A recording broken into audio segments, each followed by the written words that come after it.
Voici un extrait d'un projet musical. Le projet est de Laurent Guardo, mais c'est signé Daniel Lavoie, La licorne captive.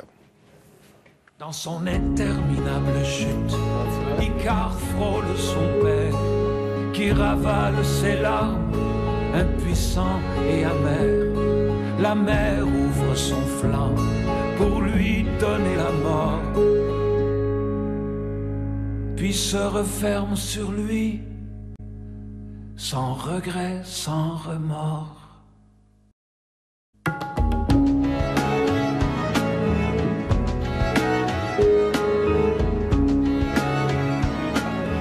La licorne captive, un CD de Daniel Lavoie, mais un projet musical de Laurent Guardo, ou faut-il dire Gardo, M. Lavoie?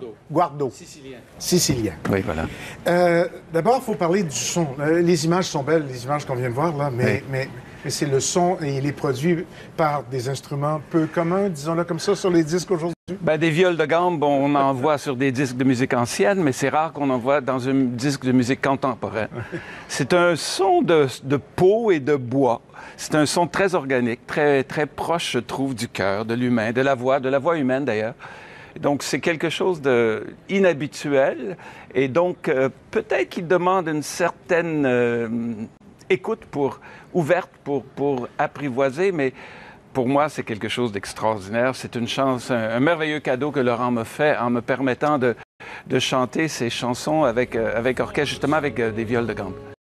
C'est... habituellement, quand on pense à vieux instruments, on pense à baroque. Ça n'a rien à voir avec le baroque dans la sonorité.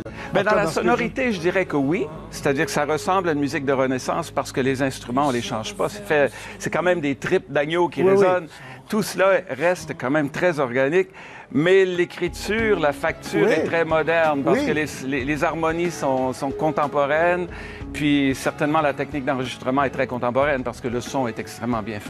Donc, le résultat n'est pas baroque, au contraire, mais c'est dans l'étude qu'on le retrouve. Bien, je pense que c'est une musique d'audiophile. C'est pour les gens qui aiment le son, qui aiment aussi les histoires, parce qu'un disque d'histoire, de contes et de légendes.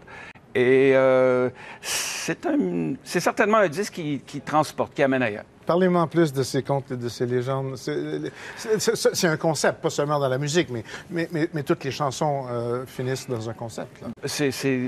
Ce sont toutes des chansons qui content une histoire. On passe de la légende d'Icare dans la mythologie grecque à la chasse-galerie dans la mythologie, si on veut, québécoise. Et évidemment, tout le monde, comme dans les vieilles légendes, tout le monde vit un moment de grand bonheur et après ça, tout le monde meurt. Mais ça ressemble un petit peu à la vie. Hein? Tout le monde vit des bonheurs et tout le monde meurt.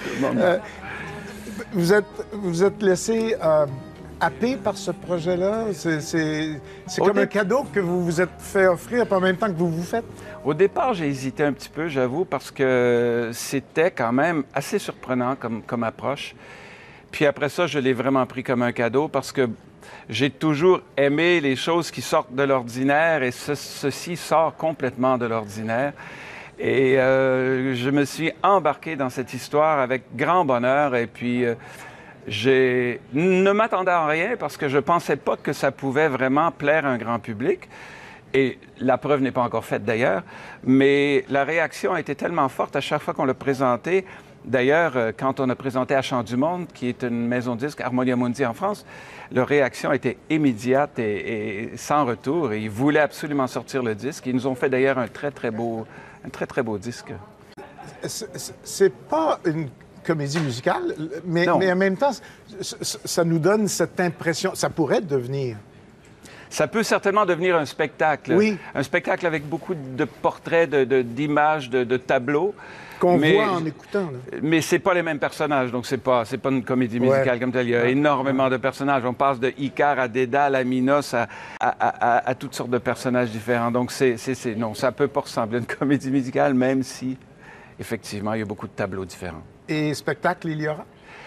On espère de trouver un entrepreneur, un producteur courageux qui ose se lancer dans ce genre de choses. Cela dit, on a déjà présenté une fois au lancement avec les viols de gambe et tout, et on a senti vraiment une réaction très forte dans le public parce que, bon, on est habitué aux formules, on a vu l'orchestre avec la batterie, le bassiste, le chanteur, la guitare. On est habitué à voir ça, c'est confortable. Ceci nous sort complètement de nos références habituelles et étrangement, ça plaît beaucoup parce que ça demeure quand même très humain. La viole de gamme, c'est quelque chose qui nous touche. C'est un son très, très humain, très proche de la peau, comme je dis, le peau et le bois. Et donc, quand on le reçoit en personne, c'est très chaud, c'est très chaleureux, c'est très bon. Votre zone de confort, vous, parce que j'avoue que votre voix se marie aux instruments naturellement.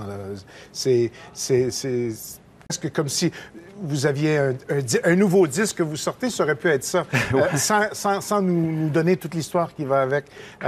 Mais vous, d'aller là, d'aller dans cette direction-là, ça vous sort de votre chemin tracé? Le chemin tracé, il n'y en a pas vraiment de chemin tracé. Je viens d'avoir 65 ans, j'ai pris ma retraite, je fais juste des choses que j'aime maintenant. Ah! Et ça fait partie des choses que j'aime. Là, on comprend. Voilà. Là, on comprend. Voilà, il y en aura d'autres.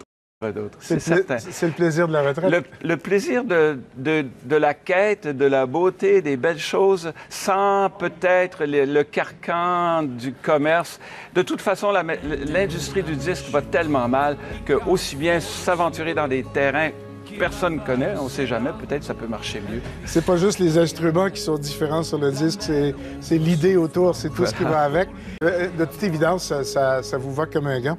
Daniel Lavoie vient de lancer La Licorne captive. C'est un projet musical de Laurent Guardo. Et il faut l'entendre. Et on en a entendu un bon petit bout tout à l'heure, mais il faut l'entendre pour savoir que c'est particulier. Merci beaucoup. Merci, Daniel Lavoie.